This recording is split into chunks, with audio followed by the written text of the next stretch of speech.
Welcome to our deep dive today. We're going to be talking about Yuval Noah Harari's Sapiens, A Brief History of Humankind. Yeah. And this is a really, really fascinating book. It basically takes us on a tour through, well, like the entire history of humanity, right? It does. Starting way back in the Stone Age and coming all the way up to the present and kind of grappling with some of these huge, huge questions about how did we get here? What Yeah. makes us human? And what's going to happen in the future? Yeah. It really throws down the gauntlet in a way, like makes you rethink a lot of these assumptions we have about our place in the universe. Totally. And Harari has a way of just presenting these mind-blowing facts. Like right at the start, he hits you with this. 6 million years ago, we shared a common ancestor with chimpanzees.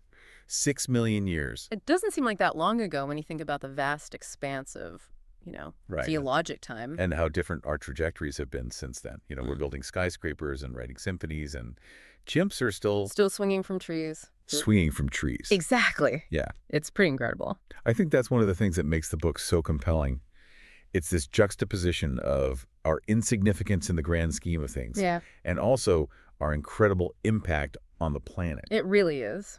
And, he talks about how,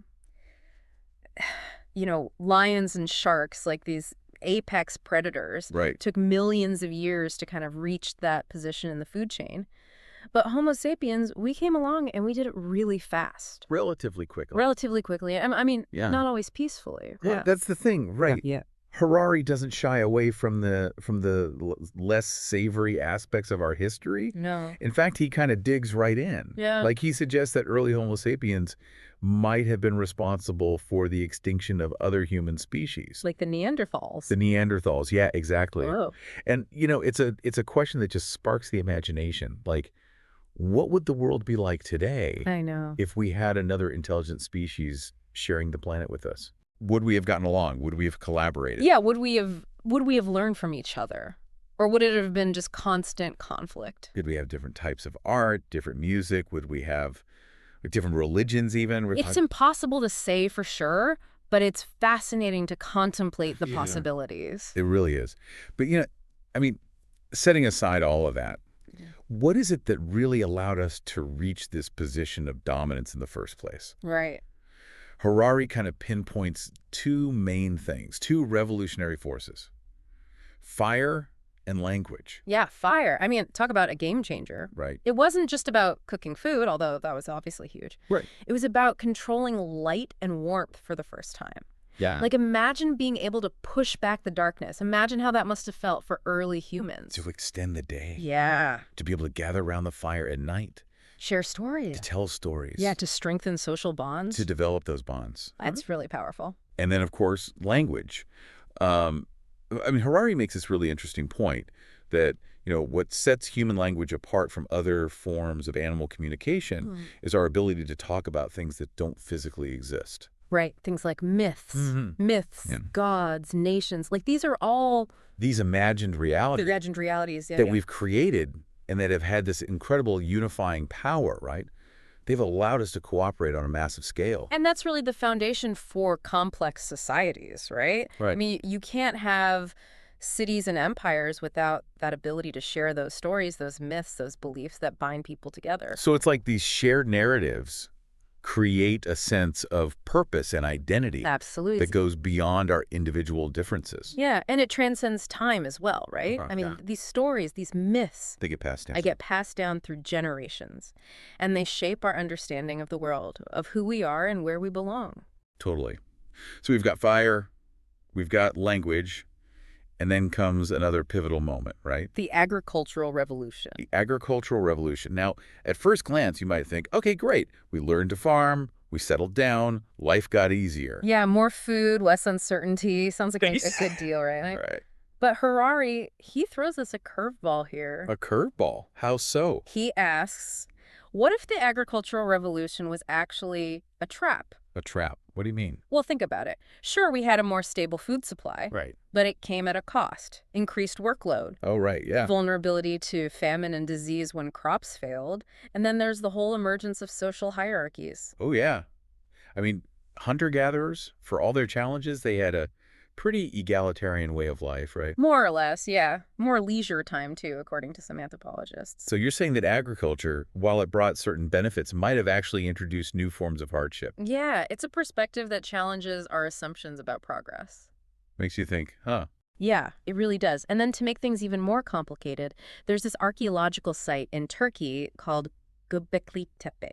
Okay, yeah, I've heard of that. It's a massive, elaborate temple complex Built by hunter-gatherers. built by hunter-gatherers. And here's the kicker.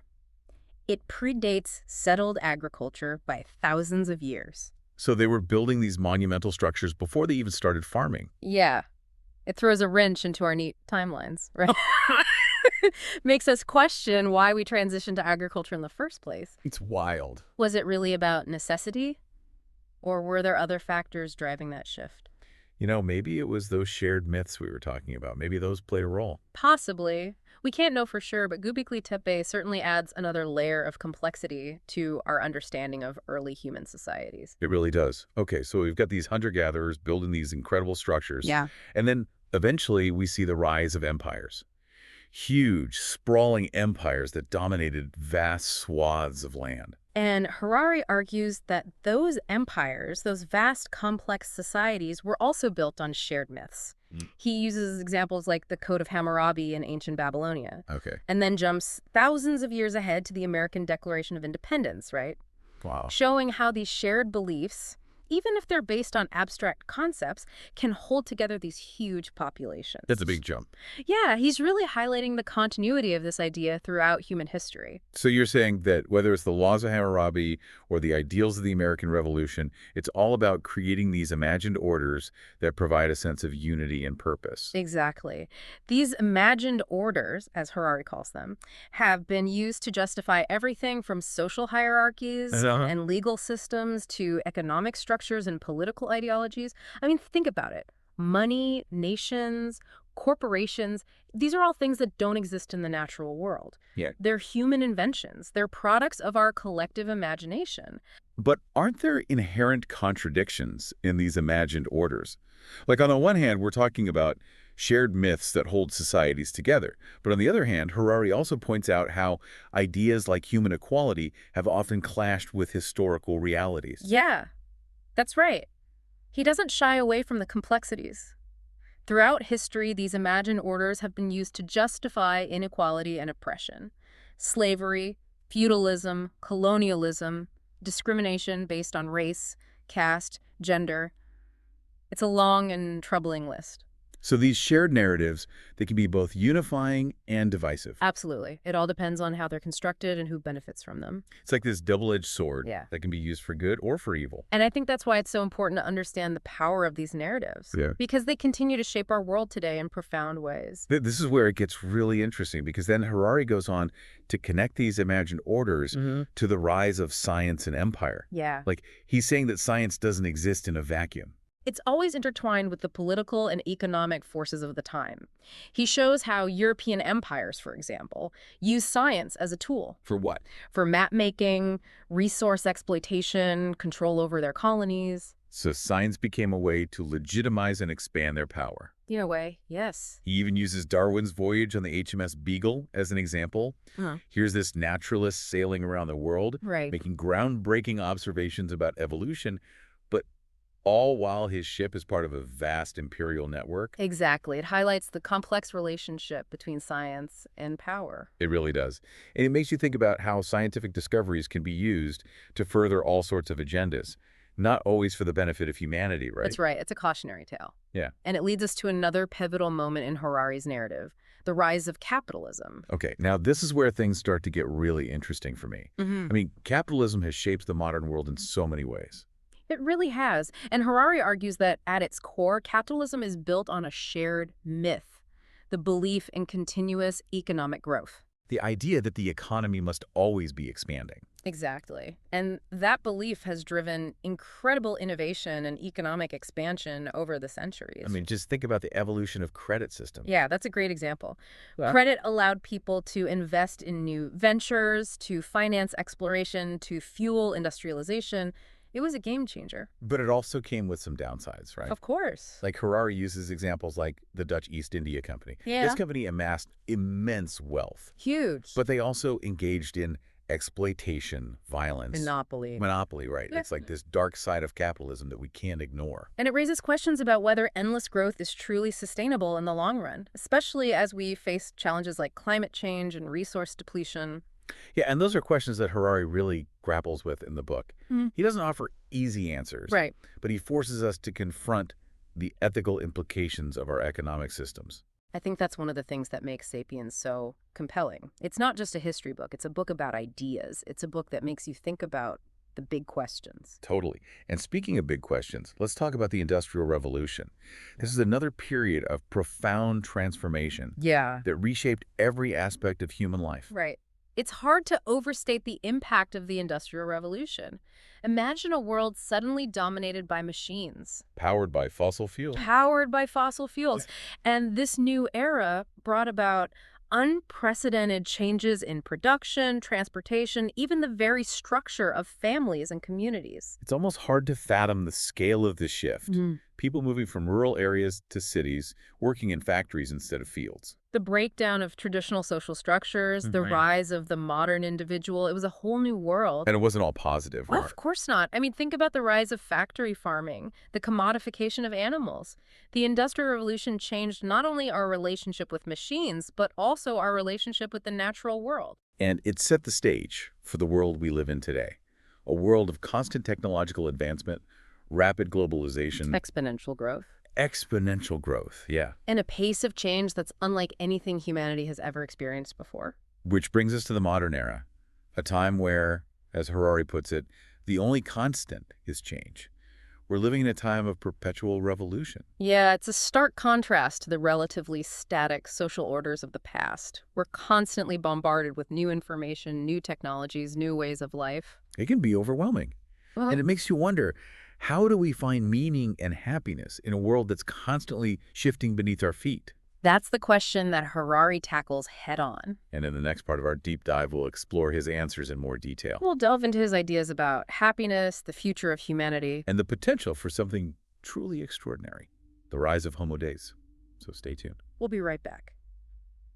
Picking up where we left off, one of the things that really grabbed me about Sapiens is how Harari connects our past to the future. He argues that we're on the verge of something totally new, something that could fundamentally change what it means to be human. Okay, I'm intrigued. He believes that with all these advancements in, bioengineering, artificial intelligence, nanotechnology, Right. we're gaining the power to basically alter our own biology, Oh, even transcend the limitations of our current physical form. I mean, we're already seeing hints of that, right? Like gene editing, brain-computer interfaces. Yeah, all this stuff with AI is moving so fast. It's mind-blowing. Exactly. And Harari suggests that this, convergence of technology and biology could lead to the emergence of a new species, The new species. what he calls Homo Deus, Homo Deus. like God, man. So we're talking about humans who are potentially immortal, disease-free, Yes. super intelligent. Yeah, beyond anything we can imagine today. It sounds like science fiction.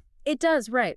But Harari presents it as a real possibility, something we need to start thinking about now. Okay, but is it really plausible, or is this just speculation? Well, that's the million-dollar question, isn't it? I mean, no one knows for sure what the future holds.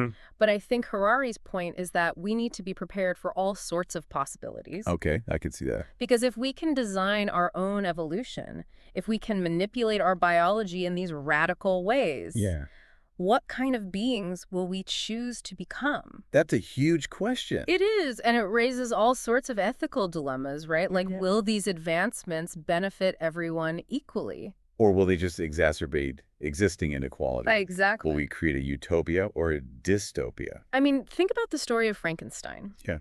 Harari uses that as a cautionary tale Right.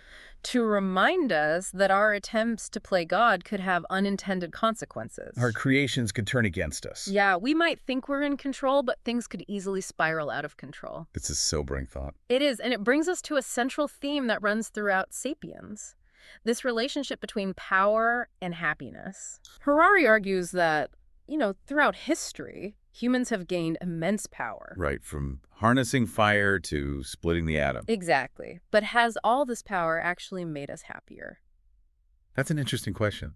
I mean, we tend to assume that progress equals happiness. Right. But is that really true? Well, think about the agricultural revolution. Okay. It allowed us to produce more food, build bigger settlements. Right. But it also led to longer working hours, more social stratification, new forms of vulnerability. Like you were saying earlier, it was kind of a trap. Yeah, and then the Industrial Revolution came along. Right. Even more technological advancements, even more material wealth. But also new forms of exploitation, environmental degradation. Yeah, the breakdown of traditional communities. So are you saying that progress doesn't necessarily lead to happiness? I think that's one of the questions that Harari is raising. Okay, I see. Like maybe our relentless pursuit of progress and material wealth Yeah. is actually undermining our well-being. That's a provocative thought.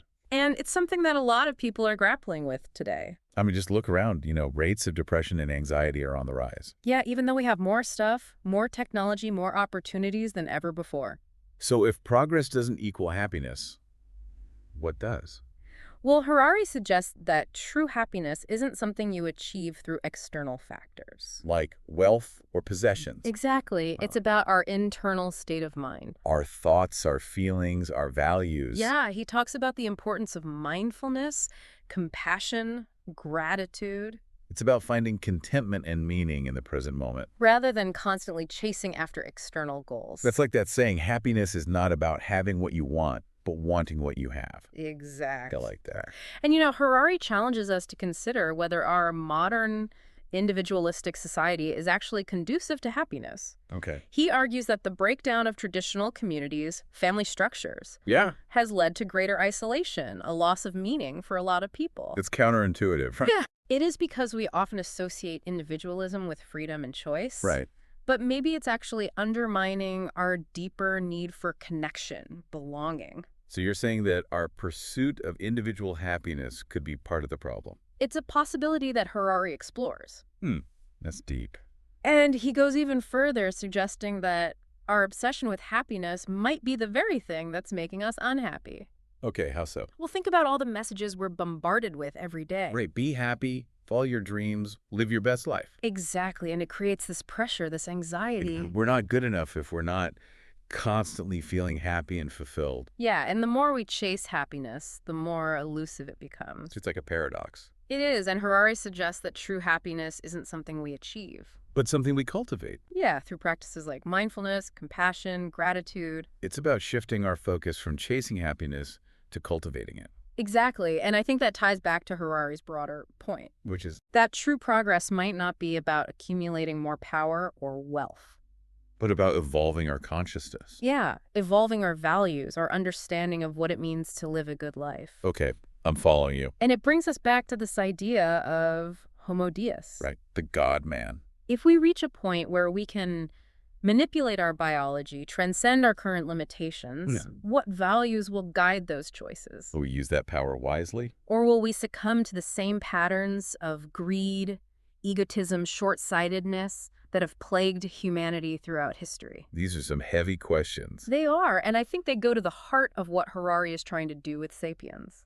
What do you mean? He's not just recounting history. He's making us think. Yeah, he's challenging us to think critically about our past, our present, and our future. To consider what kind of legacy we want to leave behind. Not just for ourselves, but for all of humanity and for the planet as a whole. It's incredible, isn't it? We've covered so much ground. I know, right? From those early hunter-gatherers to the brink of, becoming homo deus. Yeah, talk about a whirlwind tour of human history. Harari does such a good job of kind of weaving it all together. Yeah, he connects the dots in a way that's really, really insightful. Showing how, our ability to cooperate, to innovate. Believe in those shared myths. Right, exactly. Yeah. That's what's driven us to this, unique position we hold. Dominant species on planet Earth. But with that dominance comes a lot of responsibility, right? Right, absolutely. I mean, as we enter this new era with all this, incredible power. Yeah. The choices we make now are going to have huge consequences. Not just for us, but for future generations and for the planet as a whole. Exactly. Yeah. So it really begs the question, what kind of future do we want to create? Right. Are we going to use our knowledge and our technology to solve these big problems? Yeah, like poverty, inequality, climate change. Or are we going to just keep going down the same path? The path of self-destruction. The path of, just chasing short-term gains. Driven by greed and ego? Yeah. It's a scary thought. It is. But, Harari doesn't just leave us with doom and gloom. No, he offers a glimmer of hope. Yeah, he argues that we do have the capacity to change course. Yeah, to evolve not just biologically, but also ethically and spiritually. So we need a new ethical framework for the 21st century. A framework that goes beyond just individual self-interest. And embraces, a more holistic understanding of our interconnectedness. Yeah, recognizing that we're all part of this web of life. That our actions have consequences that ripple out. Affecting everyone and everything around us. But how do we actually make that kind of shift?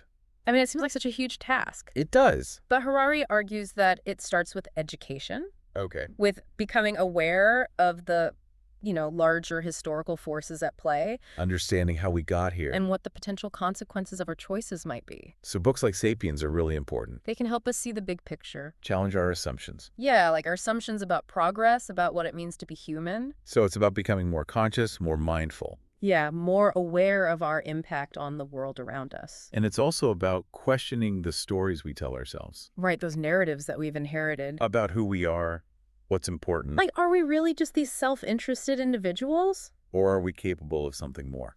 I think Harari believes that we are capable of more. That we have the potential for altruism, for compassion, for cooperation on a global scale.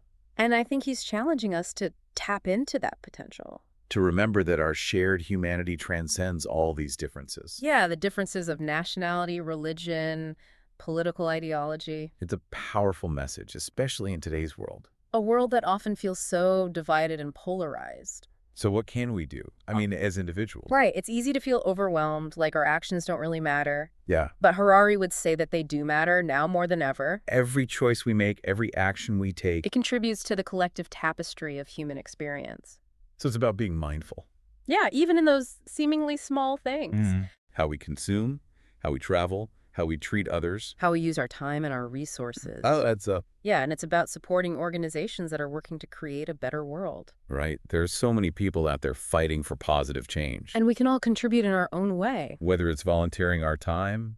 Donating to a cause we believe in. Or just spreading awareness about important issues. Yeah, and most importantly, we can try to live our lives in a way that reflects those values. The values we want to see in the world? Kindness over indifference, empathy over judgment, cooperation over competition. It's a reminder that the future isn't set in stone. It's something we're creating every single day. Through our actions, through our choices. And we have the power to choose wisely.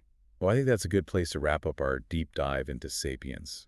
Yeah, we've covered a lot of ground. It's been an incredible journey. From the very origins of Homo sapiens to the potential emergence of Homo deus. It's a story that's full of, both darkness and light. Yeah, moments of brilliance and moments of terrible cruelty. But ultimately, I think it's a story of hope. Yeah, a story that reminds us of our incredible potential. Our ability to learn and to grow. To change course. To create a better future. For ourselves and for all beings.